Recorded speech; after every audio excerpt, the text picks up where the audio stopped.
Welcome to P&L, Priorities and Lifestyle, with your host, Rob Schultz. Rob is the founder and president of Schultz Wealth.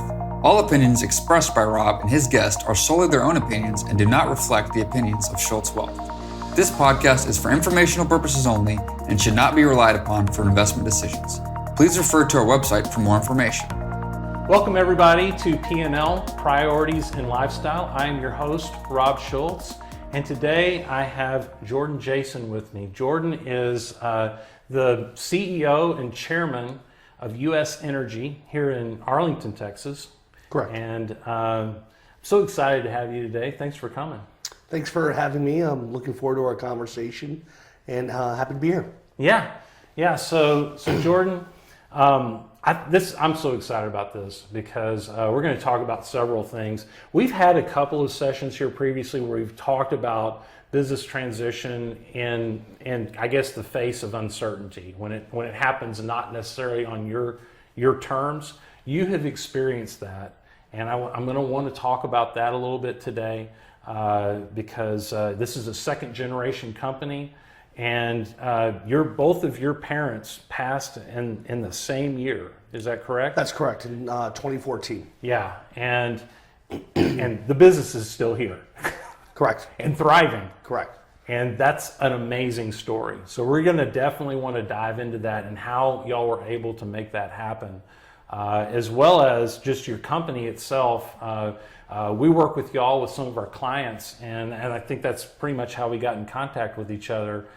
So it's the oil patch is something that I guess you could say growing up in Texas in the 80s, it was always something that I always thought, oh my gosh, that's just like the craziest, riskiest thing in the world because, boom and bust and all that. But y'all have done such a good job of taking a lot of that out and making it a little bit more predictable for yourselves and your investors. That's another thing I'm going to want to talk about today. Sounds good. And I guess thirdly is you've grown up into this position that you're in as chairman and CEO. And I can tell from just knowing you and from your bio that you've done a really good job educating yourself and doing the things to make sure that you have the tools and the knowledge and that sort of thing to be able to operate at such a high level. That's the other thing I want to talk about, and we'll find some other things, but that in and of itself is definitely worth sticking around and listening to this session. So let's get started. I mean, tell us about U.S. Energy and just kind of how your parents started it, really. No, and once again, thanks for having me. U.S. Energy is a family-founded firm. Yeah. My father originally was from Buffalo, New York, and my mother was originally from St. Louis, Missouri. They met in college, and shortly after college, were married and moved back to Buffalo, New York.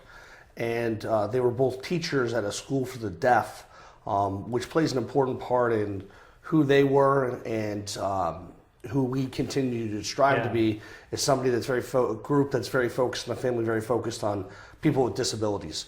And so at that point in time, right out of college, I believe that was probably the early 60s, and they didn't have enough money to buy a house in Buffalo, so they borrowed some money from my grandmother, and they bought a house near the school for the deaf. And that school at the time, my father was the gym teacher, and my mother was an English teacher. At a school for the deaf in Buffalo, New York. And it was a boarding school, and it was very well regarded in the U.S. as a boarding school for the School for the Deaf, and I'm sure they had some local day students as well.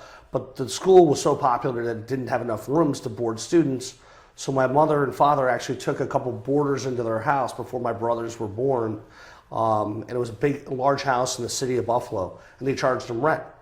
And so when my brothers were born, they didn't think it was a great idea to have teenage boys mixed with my brothers aren't twins, but they were born basically 11 months apart. And so they took that house and rented out the rest of it. They brought in a property manager, and they bought another house down the street, and that's what they lived in.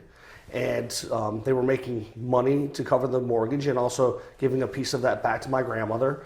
And so at that point, they probably didn't realize it, but they were property managers and they were entrepreneurs investing in real estate.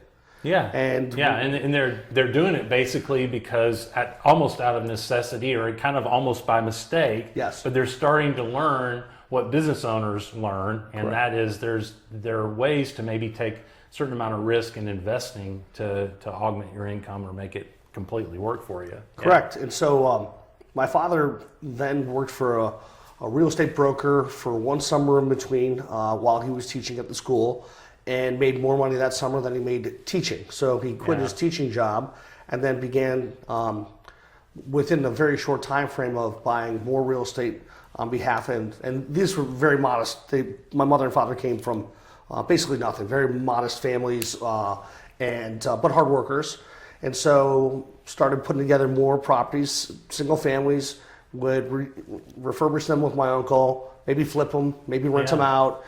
Then started with duplexes, and then started looking at apartment buildings. This is over time. And so I think when I was born in 1975, they were managing, several apartment units across the country. My mother was still teaching, I believe, part-time, or teaching, and then doing property management and things like this on weekends. And when friends and family couldn't keep up, my father started looking at bringing in outside partners, which meant he started exploring Reg D private placements to bring in additional equity dollars to put them to work in real estate. He had a property management firm, and then would hope to achieve a reasonable or a good rate of return for his investors.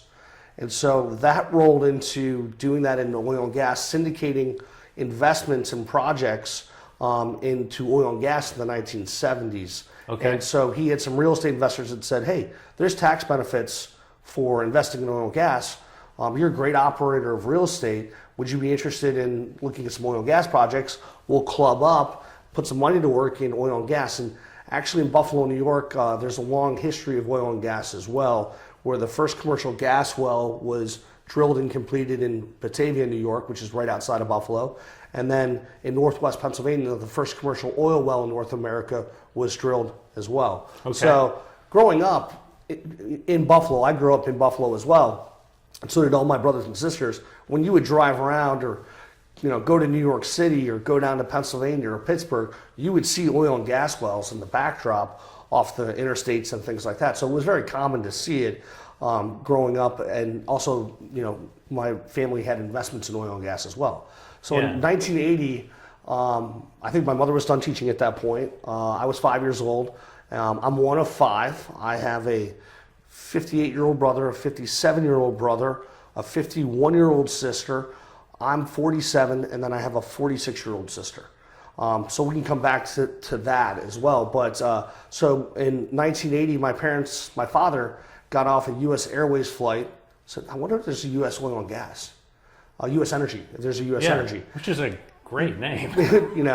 And so he called up his attorney and said, hey, can you check out if there's a U.S. Energy Development Corporation? And there was a U.S. Energy, but there wasn't a U.S. Energy Development Corporation. So he trademarked in 1980 U.S. Energy Development Corporation with the same strategy as he was applying to his earlier predecessor company in the 70s, and that's where U.S. Energy came from. The name U.S. Energy Development Corporation came from really, I like the name U.S. Airways.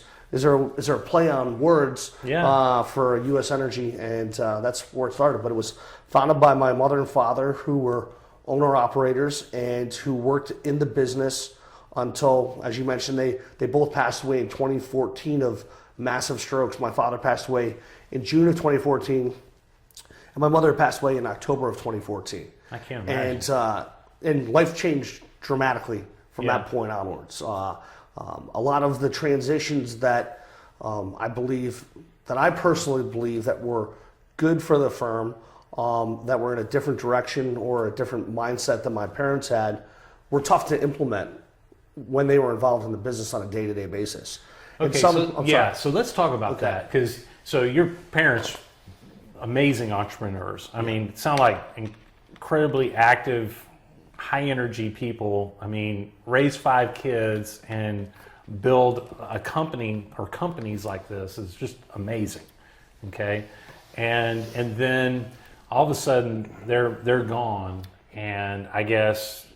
So you're in place then? Were you working there when they passed in 2014? I was. I graduated college in 1998, and from there I was determined never to work for my parents because they were workaholics, It never turned off, and it was very complex. I mean, at that point, we didn't have the technology, so they were traveling all the time. Yeah.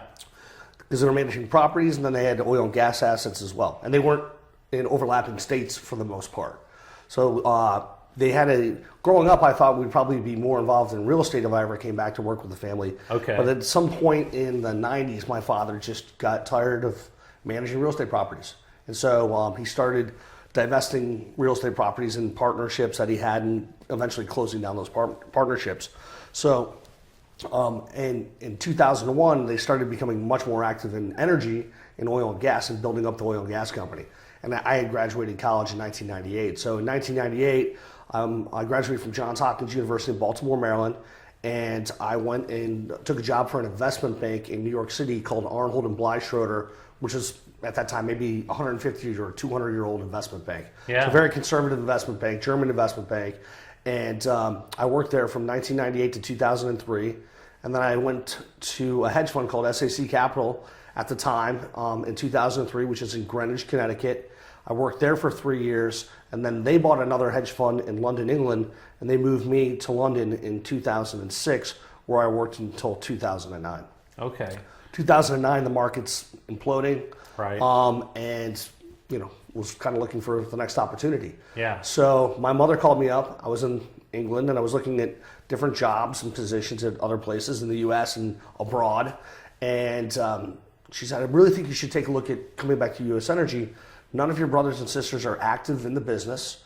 It doesn't appear that they will be active in the business, and so it could be a great opportunity. We've spent our entire lives building this business, and we could use some help taking it to the next level." And so I said to my mom, "Okay, I've been really working hard, 10 to 11 years on Wall Street. I'd like to go fly fishing and snowboarding for 6 months, and then I'll move back to Buffalo and work with you. Yeah. And then let's do it." And she told me, "You have 3 weeks to be back in Buffalo, or you don't have a job." So that wasn't like you'd think that would come from my dad, Yeah. but no, that was a quote from my mom. Uh-huh. And so in January of 2009, I moved back to Buffalo, and it was a huge cultural change for me. I never thought it was going to happen. I never thought I was going to live in Buffalo again, which is a great city, and especially in January, moving back there. Yeah. And it was great because my father was a very tough but empathetic businessman, and my mom was very tough but empathetic as well. But there was no empathy about the timing of my move. And so yeah, they sound like they really needed you. I mean, they had a great team. They had a great team. It was, okay, can we get better? And being their backgrounds as educators was always focused on continuous education, which is one of our pillars at U.S. Energy today. And you mentioned it from my bio, because that's what I do. Every year I'm looking to get better. And my father, and both of them passed away at age 75. But growing up as a child, when you walk in my parents' room at, it could be 9 o'clock at night, it could be 1 o'clock in the morning. They were both reading. I mean, I think they basically read until 1 o'clock in the morning every day, 7 days a week. And that's where our focus at the corporate level and throughout our team is focused on self-awareness and continuous education and self-improvement. Yeah, but you just spent 10 years basically on Wall Street too. I mean, I'm sure that was a great benefit to them and to the company that you had that experience from that decade. Yeah, I think my perspective was helpful. Yeah. I think my lack of awareness as far as operating a business. Okay. I worked in small teams that you eat what you kill. Okay. And so it was extremely competitive. You had to have thick skin, but it was a great experience, especially living in multiple cities and towns and things like that. So I think my perspective has helped the firm, but it was a life-changing event. What I will say, because you mentioned business owners and second generation, there were no two people in my life, and I wasn't aware of this until I came back to Buffalo, that were vested in my personal success than working for my two parents. Sure. So it was one of the rewarding, between 2009 and 2014, 5 years, it had its ups and downs. As my father once said to me, don't forget who you're talking to. And I had overstepped my bounds, and Yeah. said, you're not talking to your father, you're talking to your boss. So you kind of made that distinction at times. yes, Yeah. and that was very important because there's no other boss that I probably would have said something like that to. And so it was, it was good for my self-awareness to understand our roles and responsibilities, because they mixed and matched over time. It's just common to happen. And so when I started at U.S. Energy, though, my dad was determined to teach me a lesson. And I was used to sitting behind like 8 computer screens and, phone calls and all these type of things all day long. And that's what I did. I was a trader and a portfolio manager. And so when I got back to Buffalo, when you drill a well, it happens 24 hours a day. And you'd say, okay, I need you down in this part of northern Pennsylvania by 4 o'clock in the morning. Well, first of all, I love the outdoors. And second of all, my clock was already 5 hours ahead by living in London. So by, you probably joke around with his buddies. I woke Jordan up at 3:30. I told him to get down on that drilling rig. I was kind of already up, and I was excited not to be in an office and to be in a pickup truck. Drive in some of the most beautiful places of rural Appalachia. Yeah. So I made a horrible mistake. I was somewhere, and he goes, "How's it going?" And I said, "This is awesome." And it was like, "Get back to the office," because he knew I was having fun, and that wasn't the purpose to have fun. And I learned a lot, though. So I kind of did this rotation in U.S. Energy where I started off in the field, so I got to see what locations look like, what a drilling rig looked like, what a completions crew looked like. I got to then look at, go to accounting and understand the cost behind everything that I had just seen, and then I would work with different groups, and I kind of had a rotation all the way around U.S. Energy. And after that was done, I said, "Well, Dad, what do you want me to do?" And he's like, he worked in a big conference room where he would take phone calls all day. Different stakeholders or different teammates would come in. He's like, "I want you to sit here and listen and learn how to run a company." I said, "Okay."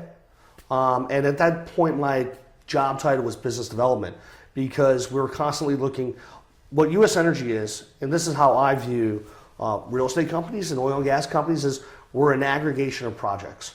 And so we have to continuously find, and slightly different than real estate, our projects deplete over time. Right. So you have to replace that revenue with another project. And hopefully that project is more productive or is a better performer than your last. And that's how you start getting your revenue to continuously climb.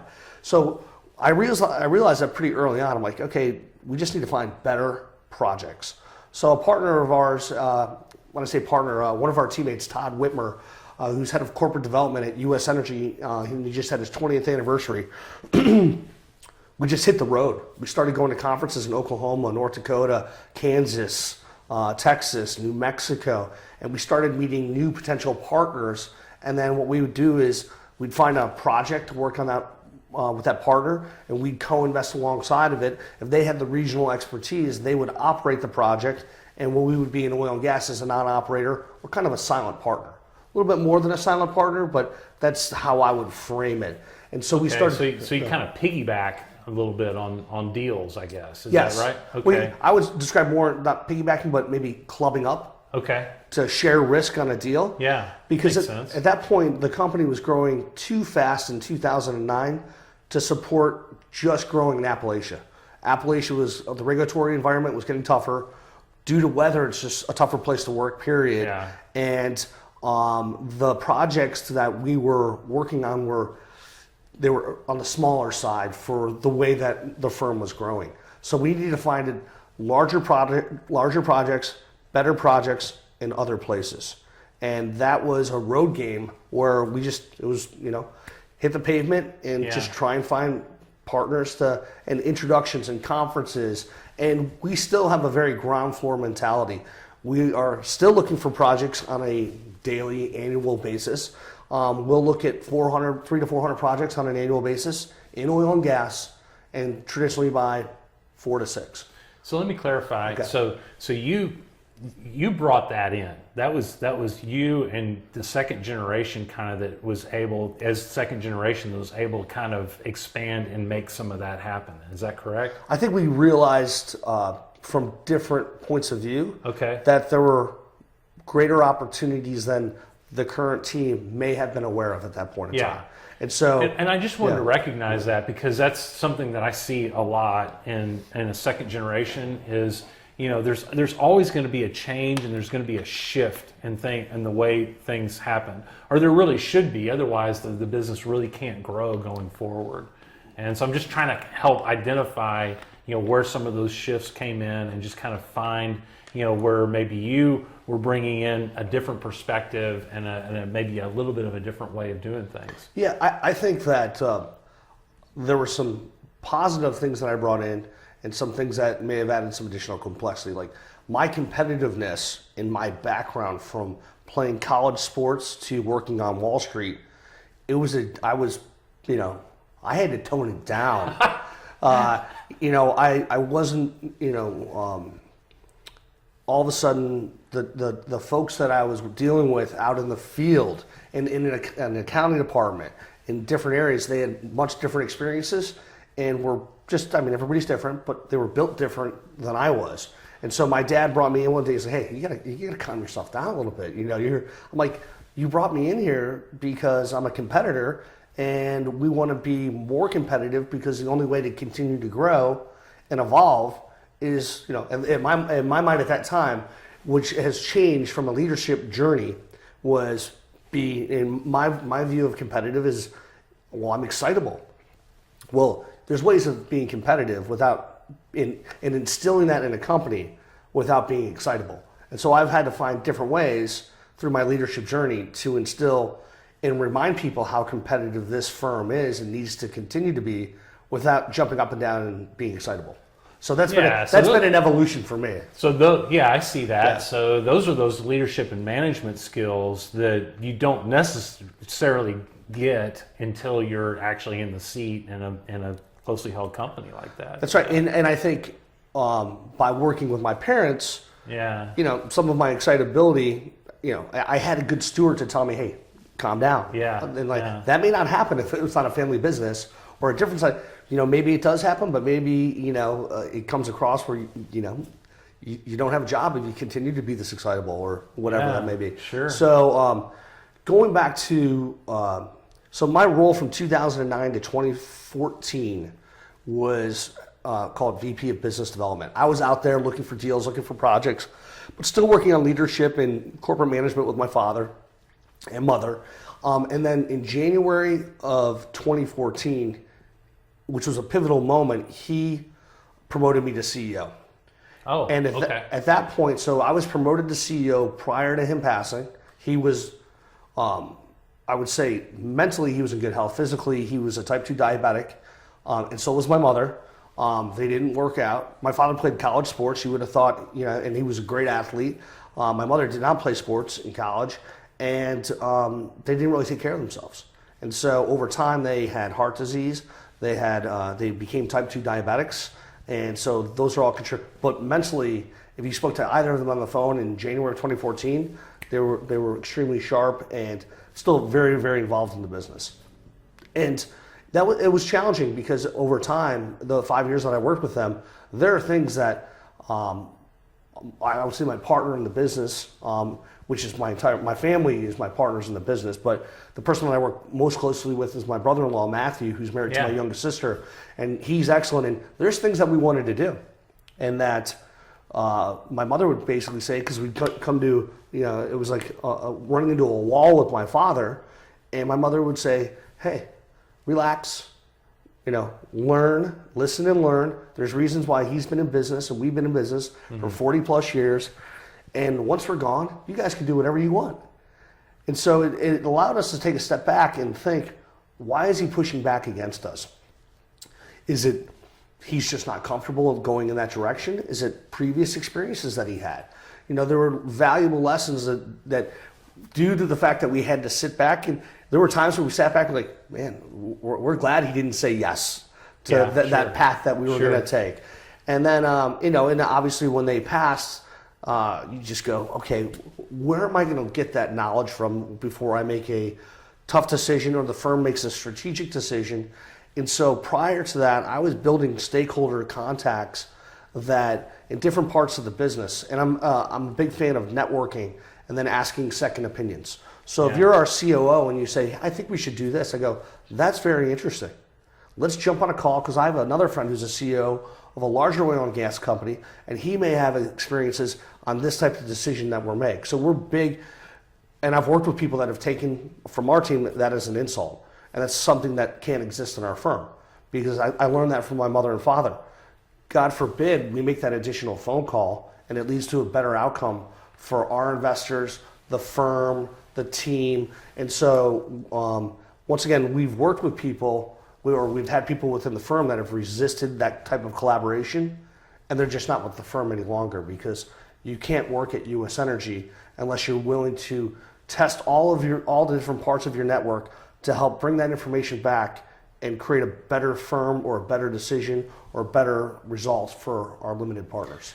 That's very interesting that you mentioned that your parents even had that trait, because what I usually see is like that first generational true entrepreneurial generation a lot of times really goes like really fast, like almost too fast, and that it's the second generation that brings in a little bit more of a decision-making process like what you had, but you already had that, and then you just perfected it. Yeah, we had investment committees. I mean, they had investment committees that went back to the 1980s. Okay. My dad was, he and a lot of the things that I've done, as you said, relate to my bio, is stuff that I saw my parents do growing up. And so, and those were dollars that they could have spent on cars. They could have spent, so they made investment decisions to, instead of buying a nicer new car, I should go to this course, which could lead to a better outcome for my family and things like that. Wow. So they had accumulated quite a bit of wealth, but you didn't see that on their behavior on a day-to-day basis. They took those dollars and they'd roll it back into real estate. They'd roll it back into oil and gas. So that's how, that was the environment that we grew up in. We, instead of paying somebody to stuff envelopes to send out to limited partners with their checks, we were doing that on Saturday mornings. And and my older brothers were cutting grass on properties when, instead of having somebody cut the grass, my brothers did it when they were younger.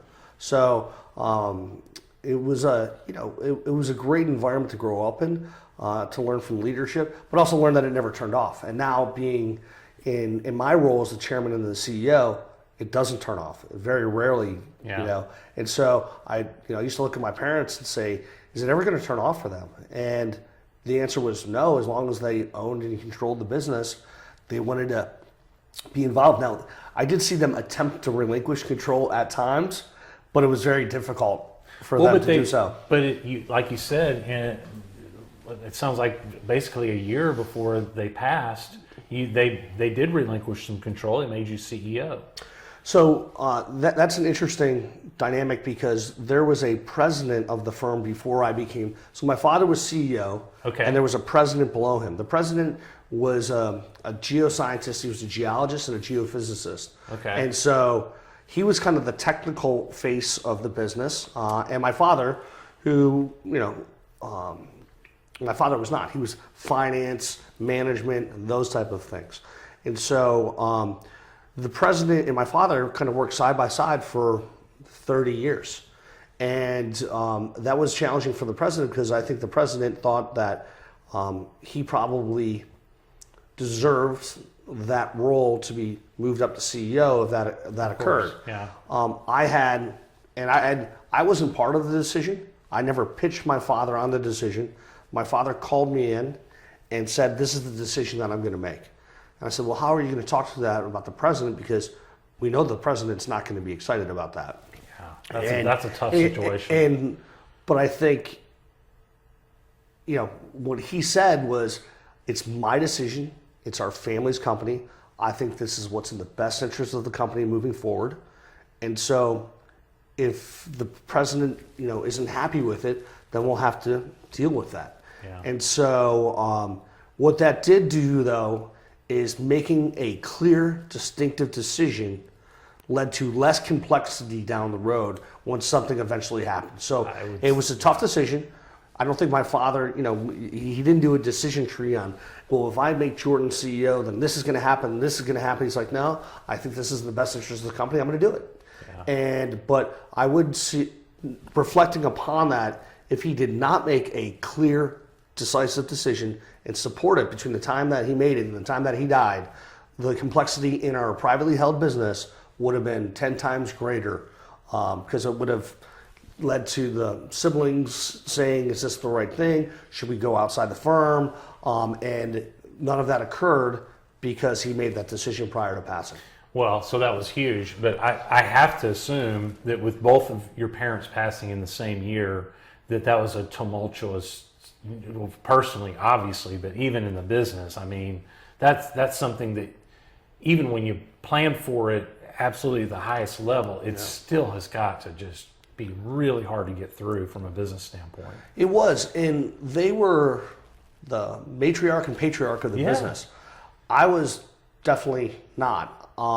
My parents were big into, hey, let's take this group out to dinner on a Thursday night. Let's take this group. They were always going out to dinner with the teammates and employees of the firm. And I hate the word employee. So when I say teammates, that's teammate. Use your language. So I grew up with that, and that was not who I was. So I wanted to be authentic to myself. And people, they were jovial people. They would joke around. They had great senses of humor, and they were funny. I don't think my wife will tell you that I'm not particularly funny. And I agree with her. So when I stepped into that role as CEO, it was going to be different. And then when my parents passed, when the average teammate or employee at our firm had been there for 20 years, there were big, people were raising their eyebrows like, okay, this is going to change. It is going to change quickly.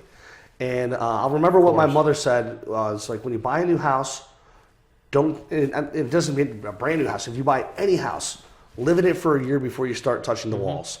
And with the complexity of what was going on with the estate and probating estates and things like that, and my mother lived in Florida.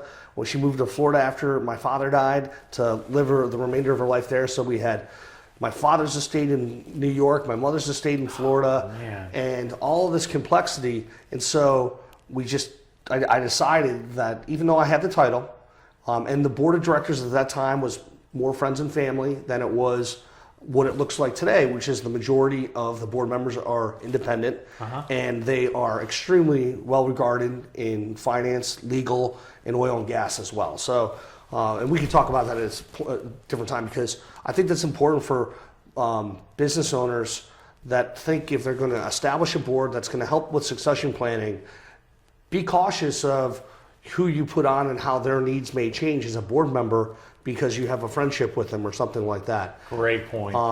Because the board and the board were people, the board that we inherited from my parents was their trusted advisors that did not have the experience of, in my mind, change management, going through what we needed to in the oil and gas industry. And we are an oil and gas company. So we had very, well-rounded people at that point.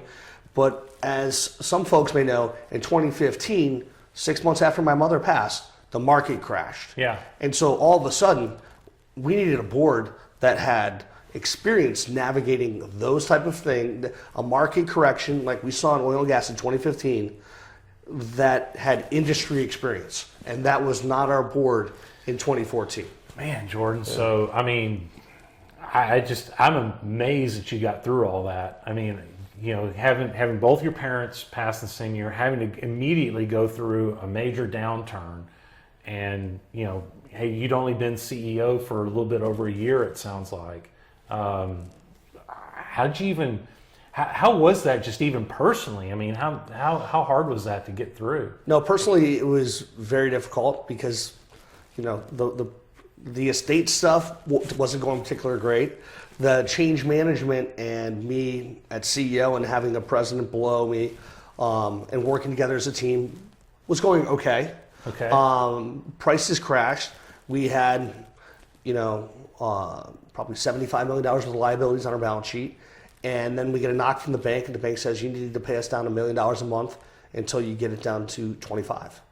And so we went from, and luckily the firm, we cut compensation, we cut bonuses, we laid off people. We had called 140 employees at that time. And over the next year, we went down to 70 employees and cut all the things that I just mentioned.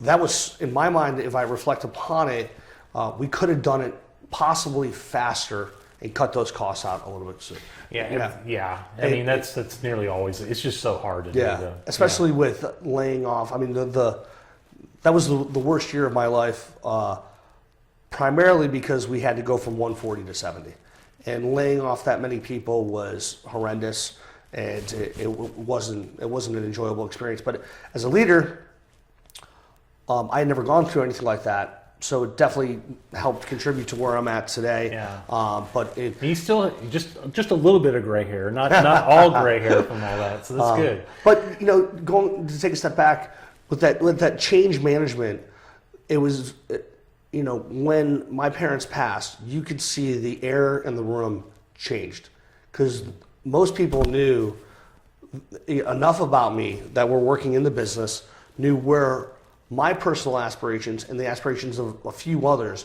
were to get to, and it wasn't to be stagnant. It was to grow. Regardless if we had to cut people, we were still growing thoughtfully, creatively, and we grew throughout that time. Now, oil prices went up and down. And when I say part of the growth was, part of the story was self-preservation by paying down that debt, right-sizing the balance sheet, and being in a position to, start acquiring assets even though the market was down, while most other people were not. They were staying steady. And so from my experiences on Wall Street, when we see capitulation in oil and gas, that's where we want to start being active. Like 2020 is an example. On behalf of ourselves and other stakeholder groups, we probably invested $150 million in the summer of 2020.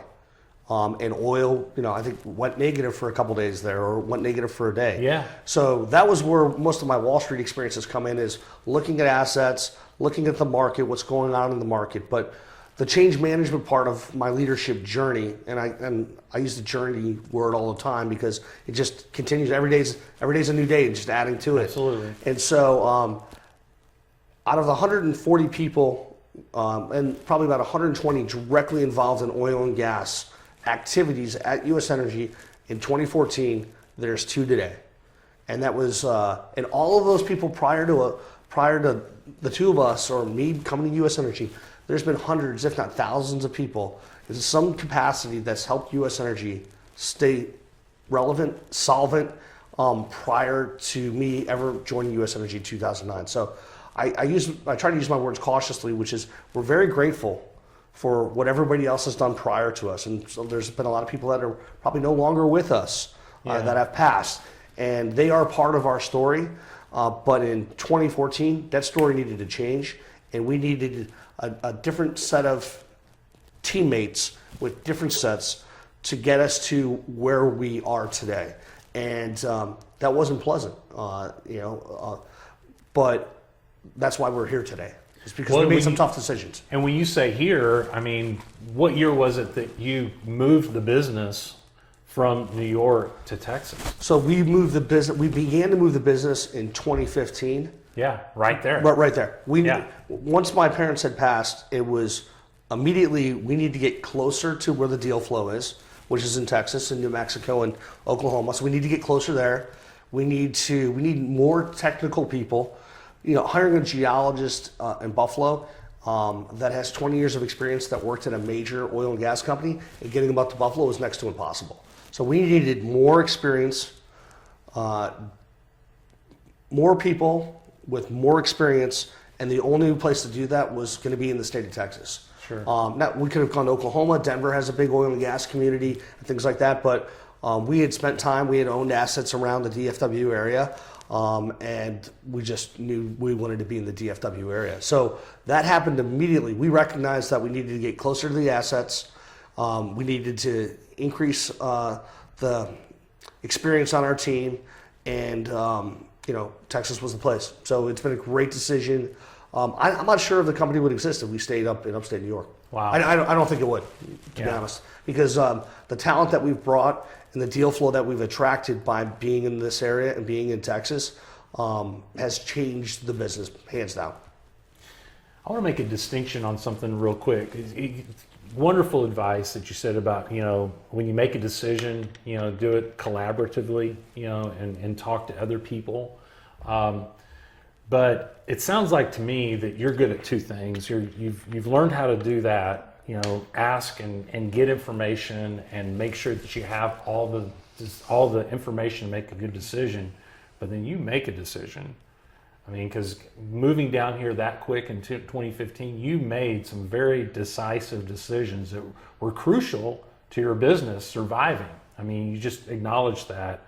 And I think that sometimes, I know people will fall into a couple of camps, right?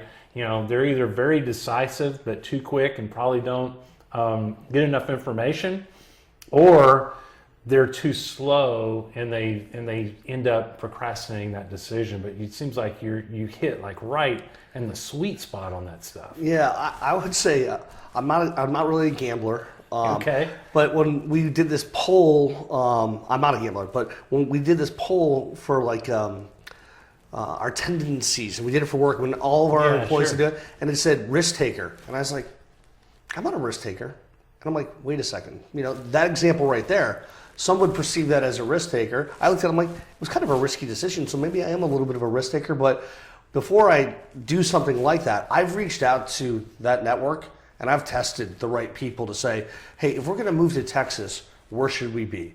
And a lot of people said, hey, Houston is the New York of finance, but in oil and gas in the state of Texas. Right. I'm like, we've done a lot of deals with people in the DFW area, though. I mean, there's a lot of major oil and gas companies, but there's a lot of smaller entrepreneurial ones in North Texas that may be more our size and possibly a different kind of partner than trying to convince, a major oil and gas company to do a deal with a smaller privately held firm. So, so going back to the risk taker or making decisive decisions, I think our team makes decisive, because that decision wasn't mine alone. I mean, I talked to a few team members about that. But one thing about being chairman and the CEO is if it doesn't go right, it's your fault. It's my fault. If it does go right, we share it with the team. That's right. That's just the nature of the role and the responsibilities. But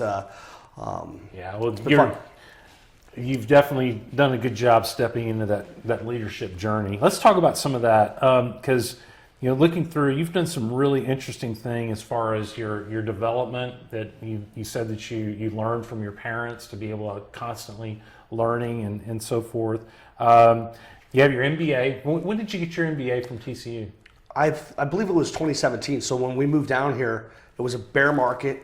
Oil was, I'm like, I might as well spend some time learning and getting better since the market is so bad right now.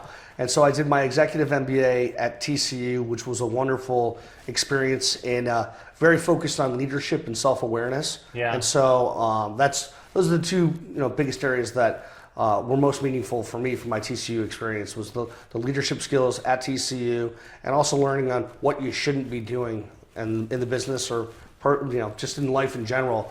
Stick to what you're good at and spend more time improving those versus spreading yourself out too thin across too many areas. Yeah, so you would recommend that to other CEOs then to maybe go try to do an executive MBA? Yeah, absolutely. I would strongly recommend it. It is doable. We've had people in our business that have gone to SMU since we moved down here, UT doing their executive MBA, TCU, and Kellogg up in Chicago.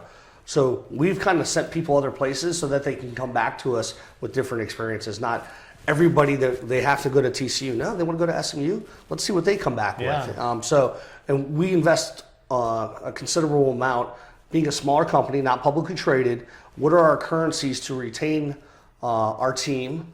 And part of that is continuous education by paying for MBAs, certificates, and those type of things. Yeah. But I strongly recommend TCU. It was a great experience for me. But I've also had other teammates that have gone to other places and had great experiences as well. Yeah. And then you're an Aristide Scholar from the Wharton School of Executive Education. What was that about?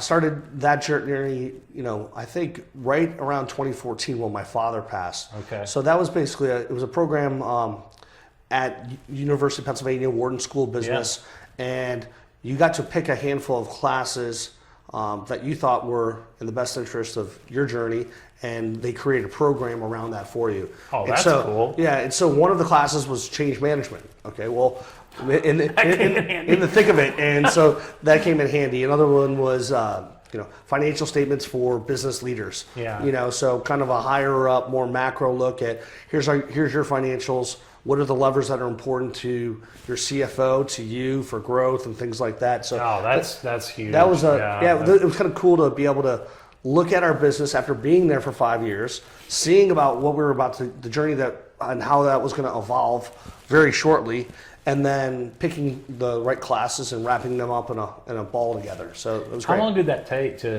get through all that? I think it was a couple of years. Okay. But once again, it was more, at that point, fly to Philadelphia for a week and then back to work. And one thing that they would say is when you go do one of these courses, everybody would say, well, Jordan just went to this course. Well, don't come back and start changing things right away. Because every time you go to a course or go to one of these guys, you're right. But they're just bracing, right? You come in on Monday and they're just like, oh gosh, what's he going to hit me with Exactly. But I would say the most rewarding program that I have completed is the OPM program at Harvard. Yeah. And why I say that is it's 150 CEOs or presidents that it's got to be a privately held firm, and they're all different sizes. And those 150 CEOs come from, once again, all over the world. So when we completed it, there were, I think, 60 to 70 countries that were represented. And you go to Harvard Business School for 3 weeks a year for 3 years in a row, so 9 total weeks. Okay. And every time that you go there, they mix you up in your call it your study group with 9 different CEOs. So all of a sudden, somebody that is running a pharmaceutical company in India has a much different view of how a company should possibly be run than somebody. And so there, it was a great idea. It was a great way to share your vision of your company, share what you're currently doing right now and what your vision is, how you operate the company, and compare notes with other fellow CEOs and presidents from around the world. And wow. And the classes were the professors are wonderful. The classes were very, timely as far as, how they fit in with what's going on with the business and stuff like that. So that was a wonderful program, just completed that. I would recommend that hands down to any president, any CEO. I'd also recommend it to maybe the first generation mother or father CEO has this emerging star that is the president underneath them and soon will be the CEO. That's great. It's a wonderful program. It sounds incredible. It almost sounds like 3 weeks is not enough. I'm sure they pack it in there, but I would just want to sit with folks like that for 3 months. I think it's incredible. It's really cool because it's morning, noon, and night. And so you could be sitting there with a fellow CEO or president and stay up talking about how their org chart flows and what they really need and how are they going to fill those gaps and stuff like that till 11, 12 o'clock at night. So it's great.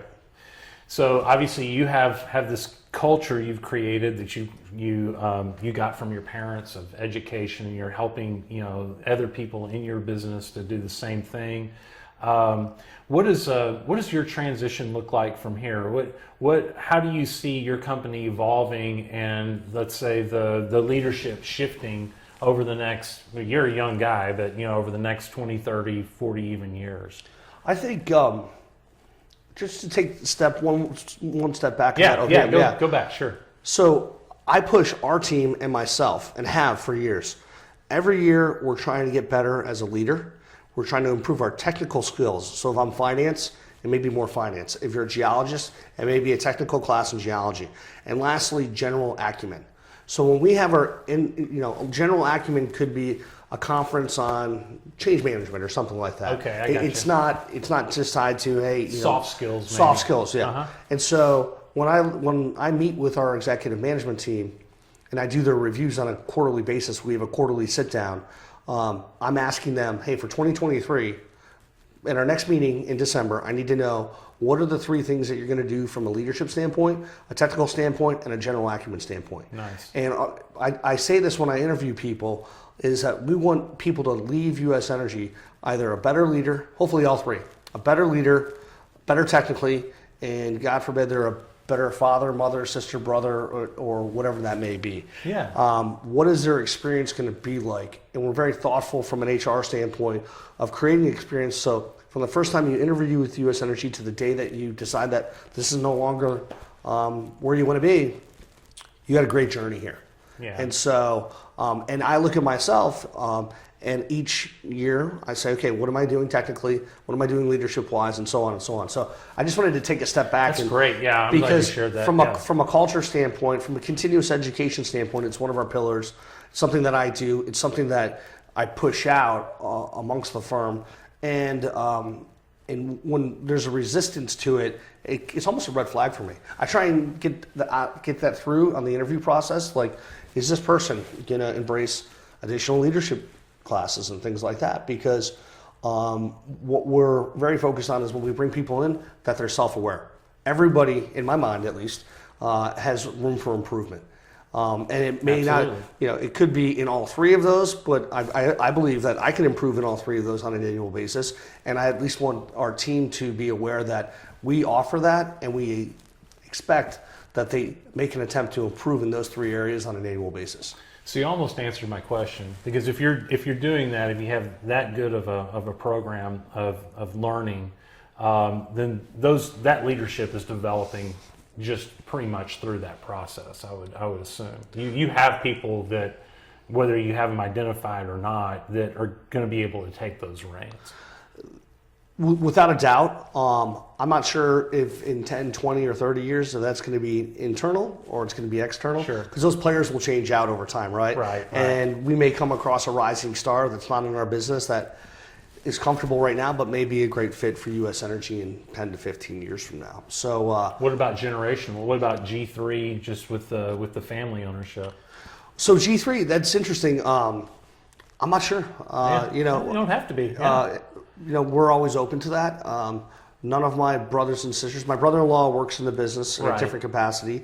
He's an executive vice president, but none of my other siblings are involved in the business or involved with the board of directors.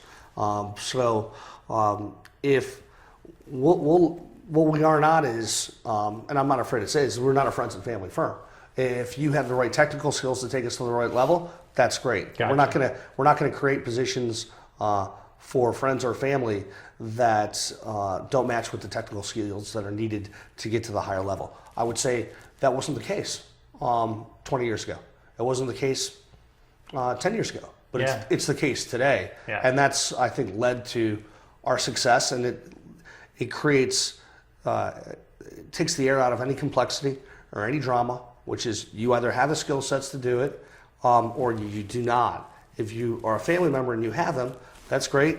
Let's have that conversation. If you do not, and that's where the perception of my leadership may be different than my parents. Yeah. But that's authentically who I am, and that's how I look at this is a business, and we're going to run it that way. Yeah. So I can still see a lot of that intensity that I'm sure was like super high when you were on Wall Street. You did mention that your parents, were workaholics, worked all the time in the business. How about you, Jordan? I mean, are you a little bit more balanced now? Or are you all in the business? Well, I think the technology part of it keeps you in it all day long. It does. So I think that's a little bit different. I mean, they had cell phones early on in the 80s and stuff like that. So they were still accessible. I'm a little bit, I think moving here and with technology has made me a better father because I don't have to travel like I once did. Okay, that's great. So, and I can take that phone call at 11 o'clock at night or 10 o'clock at night if one of my children has a game or something like that. Yeah. It's also been amazing though being here with our children being involved in sports and other activities, how much business development occurs just by being in Texas and having children and having them involved in things. Just connecting. Yeah. I'm always amazed by that too. Sometimes I get into where I'm just working, and then I'll go, I need to get more balance in my life. And then wonderful things happen at work because of that balance and because of being active in the community and doing things like that. That's right. Going back to the leadership, because it reminds me, because of my parents, what I do think is even though I may come off as more, some people may say aggressive or I like intense. You're just intense. That's not a bad thing. Is empathetic. Yeah. So my parents would take their shirt off their back for their teammates and for others. Yeah. I believe that our firm still does it. I believe that I do it as well.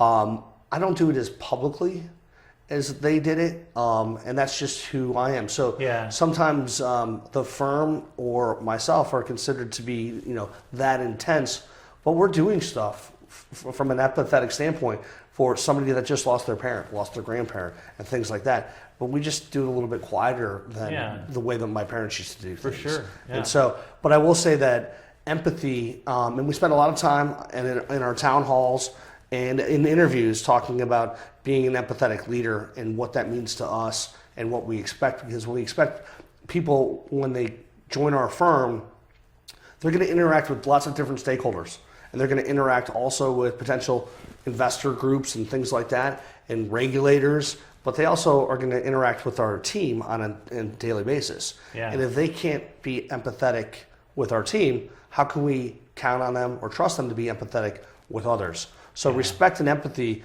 is something that is brought up numerous times in any interview process that we have, making sure that candidate understands where our sidelines are and where they should not expect to even test those boundaries. Yeah. So okay, that's good. That's good.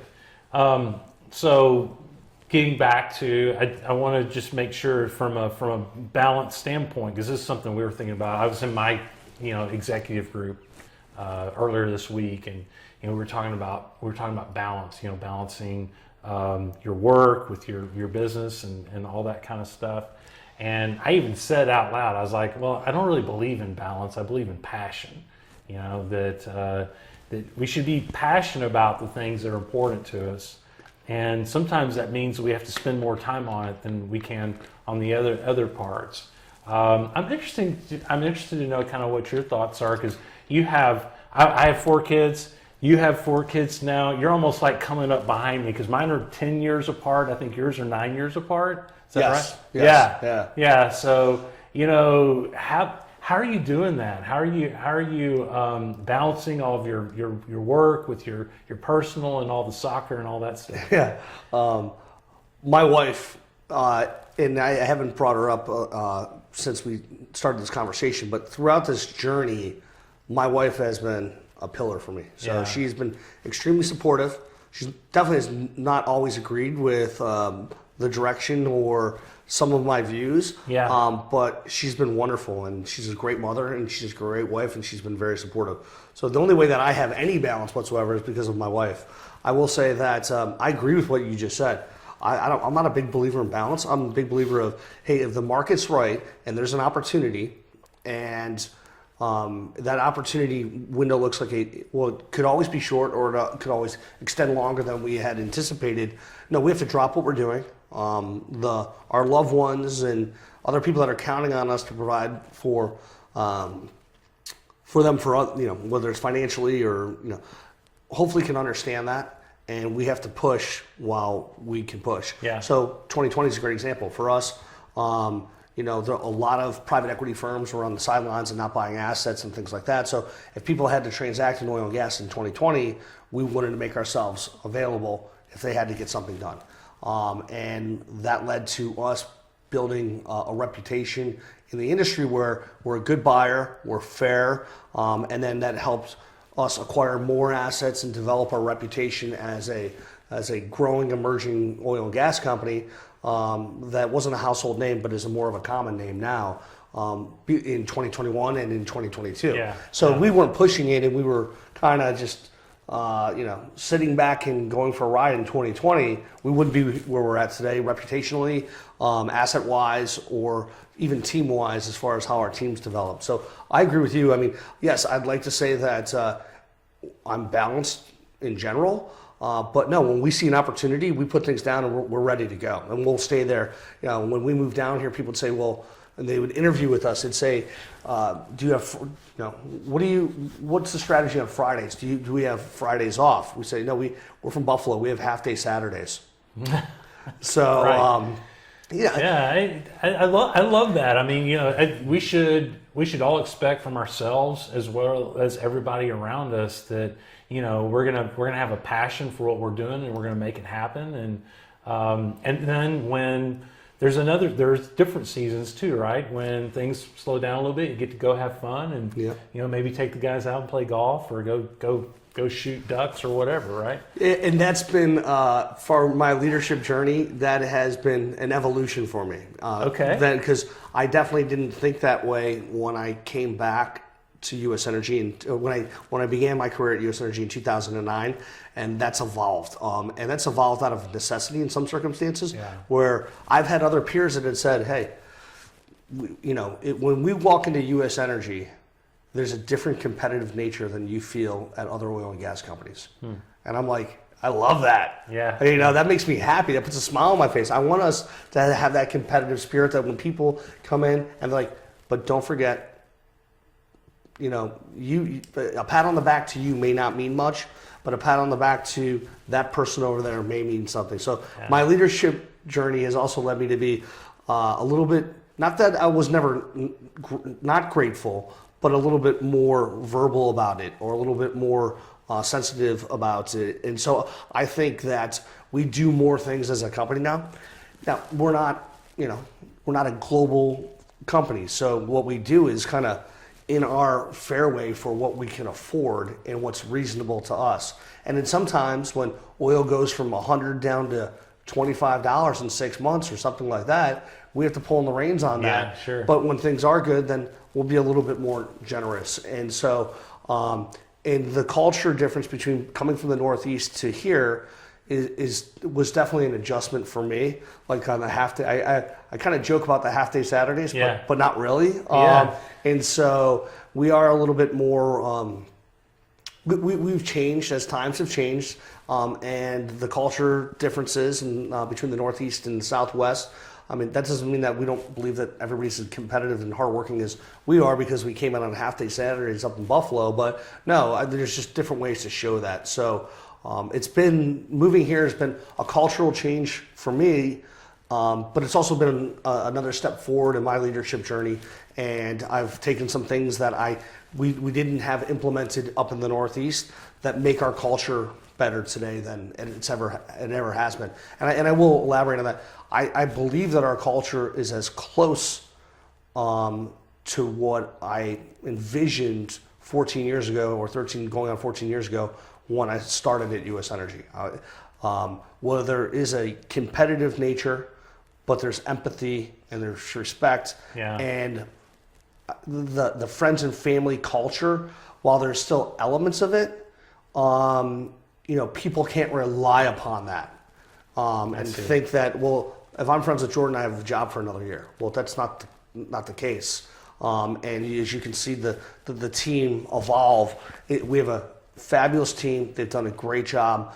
We're in the best financial health that the firm's been in 43 years, and the culture is as good as I've seen. Now, some people would say, we miss your parents, and we really enjoyed that friends and family culture. Well, our number one obligation is to the owners of the company and the investors that co-invest in projects alongside of us. And I would flip-flop that, where ownership comes second. The investors that co-invest in projects with us, their needs come before anybody else's needs. Then we are owned by a family limited partnership, and we have to do the best for them because that's future beneficiaries and future generations. Sure. So that's who we report to. So we have we have thousands of people that have co-invested over time in our projects. And when I think about who I report to, yes, I report to the board of directors, but above the needs of the board of directors come our joint venture partners. And when you step foot in U.S. Energy, that's who you should be thinking about first and foremost, is our partners that co-invest in the projects alongside of us. Yeah, that's excellent. Yeah, keeping those priorities right, having the direction, and it just sounds like you've definitely grown into the shoes that you're in, as a top level executive. This is super exciting. I have one question though. When you go back up to Buffalo, have you been down here long enough? When you go up there, that they say that you kind of talk funny? No, I've got Oh, okay. It's We'll work on that. people in Texas say to me, "Well, you don't sound like you're from Buffalo, New York." And I said, "Well, I've lived kind of all over the place." Yeah. But no, I don't. You're probably not going to catch a y'all out of Okay. y'all out of me Well, yet. we're But gonna work but on yeah, that. yeah. Yeah. No, but it's been great for our family. We've had 3 of our 4 children have been born here. You know, if we didn't do it, I don't think the firm would exist. I wish we could have done it a little bit sooner, but that goes back to the family complexity of, the founders were in Buffalo. Yeah. They wanted to finish their time managing the company in Buffalo. They had people that worked for them on an average of 20 years there. Sure. And in our desire to become a more resilient company, grow thoughtfully, grow accretively, we had to be somewhere else. That was my view, at least at that point in time. So it took a little bit of time to move the pieces down here, but I'm at least very happy with the performance of the company and the performance of the team and the culture, which is I didn't think when I started here in 2009 that culture meant that much, and that is something that I've come to appreciate as our culture has. It ebbs and flows. It's not, it is living and breathing. And not to say every day is different, but I firmly believe that there's the ability to improve culture on being focused and thoughtful about it. And we spend a lot of time talking and having conversations about what more do we want out of our culture. Are we okay with it? Because you're going to have a new player that's going to come in that may alter the culture a little bit. And then from a succession standpoint, I like to think of culture as, it's a reflection of the leadership of the team as well. Yeah. And not everybody's going to be me. Not everybody's going to be, as time goes on and the needs of our teammates change, the culture is going to need to evolve as well. Well, I've been around y'all long enough. Y'all have a great culture, lots of fun. Everybody seems to have a lot of fun and enjoy working for you. So I think that's a really, really good thing you've got going. That's an interesting word, though, because we'll leave a meeting and it'll be a heated meeting, and like, are we having fun? Well, it's kind of a little disruptive. No, but we're here to have fun, and we're here to do a great job for our investors, and we're to do a great job for the owners of this company. But we're also here to have fun. We got to make this fun. So, and I think we have a group that pushes one another respectfully. Right now, that even when things do get heated, it's water off a duck's back. Yeah, that's great. So, That's really good. Yeah, and from a culture standpoint, I know y'all are moving here in a couple of years into the stockyards, right? You're going to move your corporate headquarters down into that. That's going to be a culture deal. You're going to have to buy some boots. You got any boots? I do have boots. Okay. I don't have them on today, but right. No, it's really exciting for me. My father loved Southwestern art and so these type of things. In the middle of and it. This is cool. I don't know if he would have ever done what we're doing by buying a historic building in the stockyards and then refurbishing it, and then we'll occupy at least half of it. But it's really a cool setting. It's great to be part of it. We're from the Northeast, and to get to really get a footprint in the Southwest, this is a nice step for us. And it was first driven by the investment decision, which is the building is located in an opportunity zone. Yeah, it has smart. Historic tax credits. The city of Fort Worth is very wise, and I think they have some tax benefits for potential investors in real estate in the city of Fort Worth. So a lot of things pulled together to make it a good investment decision, and then the location just tops it off. Yeah. It was investment. Well, that circles right back around. That's just how you make decisions. I mean, so that's a collaborative decision based upon a number of factors that all come together and make it a good one. That's pretty cool. And I think the city of Fort Worth is. We're excited to make the stockyards our next home, and I think the city appreciates that we're looking at as a home, even though it's still supported by the economics of the transaction. Yeah. But no, it's going to be our next home, and I think my mother and father would really appreciate it. Yeah, that's really great. Well, thanks for being on today. This is it's been a fantastic session. We've been trying to get this done for I like know. a couple of months. It finally happened, so I'm really excited about that.